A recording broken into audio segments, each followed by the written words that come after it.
Man, I'm actually really excited to watch Piera Rodriguez in the UFC. She's taking on Kay Hansen, who, at 22 years old, I don't think Kay Hansen can do anything wrong in my personal eyes. You talk about the three fights that she's had. The Jin fight, I thought she was actually going to walk away with one there, but, it was actually a tough fight, but she did come out with that armbar in the third round. And then you talk about the next two fights, right?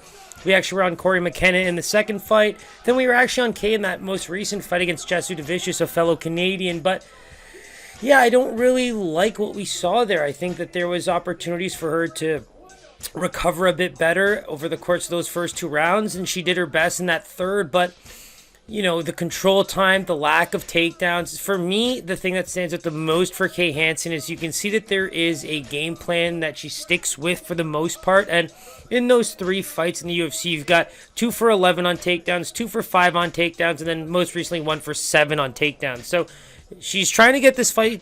She's trying to get fights to the ground, but unfortunately, she's not finding success there. So you look at the Jin fight as the debut, and then when she was able to kind of find her motions, get into a rhythm, use her BJJ, she came away with a huge win against a very strong, veteran of the sport. But then now she's starting to struggle with the fighters that might have, comparable defensive BJJ, keeping the fight standing and forcing her to strike. I think that's where we're seeing some serious struggles for her. And then you talk about a fighter like Piera. I mean, look at all of the highlights available.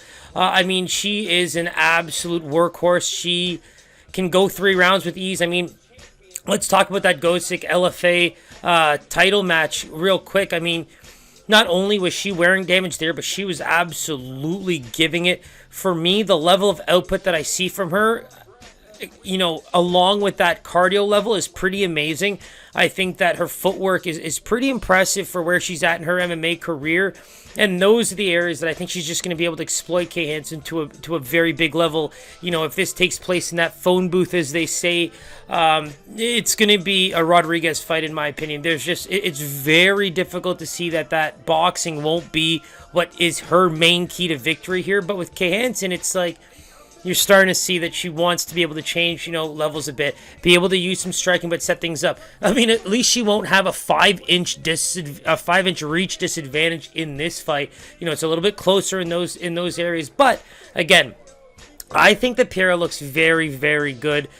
From a long-term UFC fighter perspective, even the little things that she does, the feints, even the way she uses faking the takedowns to set up her combos on the feet. There was multiple instances against Machado on the Dana White Contender Series that I saw this happening. And you look at the areas that Machado is successful against, and even Gosick. I mean, it really is try your best to get her to the ground and keep her there.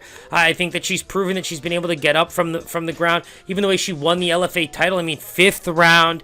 Avoids takedown after takedown, then somehow reverses it up against the fence, gets into mount, and then just starts landing massive blows to end the fight and win an LFA title just completely, out of left field when you consider how new and how recent her MMA career is. And you talk about the Dana White Contender Series interviews and what she talked about that her family's gone through coming out of Venezuela, and just how she'll die in the octagon trying to make this dream happen. And that level of toughness is a massive, to match that in a fight is where you can see things go very differently. It's going to be a hard fight for Kay Hansen, and to be quite honest with you, I'm not surprised that the UFC at this point is not giving her easy fights.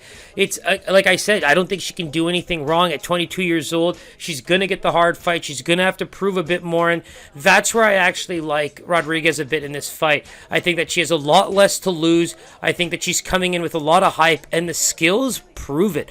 I really like the stand-up. She takes damage but gives it 20 times over. And so from a volume perspective, it's just over 3 rounds. I can see this being a very tough fight for Kay Hansen, especially if she can't get it to the ground. So I'm going to go with Rodriguez here as a favorite. I think she should be about a -120. It makes a lot of sense here. But again, take a page out of Machado's book on the Dana White Contender Series. I mean, what are the things she did well? We already talked about the takedowns and things like that, but her stand-up game was very much in and out. Land some big blows, come back out. Land some big blows, come back out. Gotchuk did the same thing in that LFA title fight. You got to use the kicks. You got to keep her at bay. Don't get into that boxing/phone booth distance, because I think that's where she does her absolute best work, especially on the feet. So Let's go Rodriguez minus 120. There are areas for both fighters to win, but I really like Rodriguez in this fight. So let's take a look here. I do not see lines for the opener, but I should be able to find these. We've got...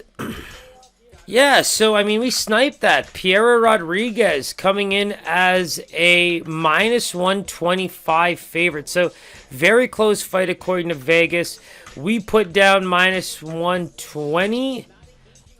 And, yeah, Vegas comes in at minus 125. So, that's pretty crazy for us to guess that one so closely, given that we don't have much tape on either. And obviously, them being fairly young on Kay Hansen's side and then being new on Piera's side. But...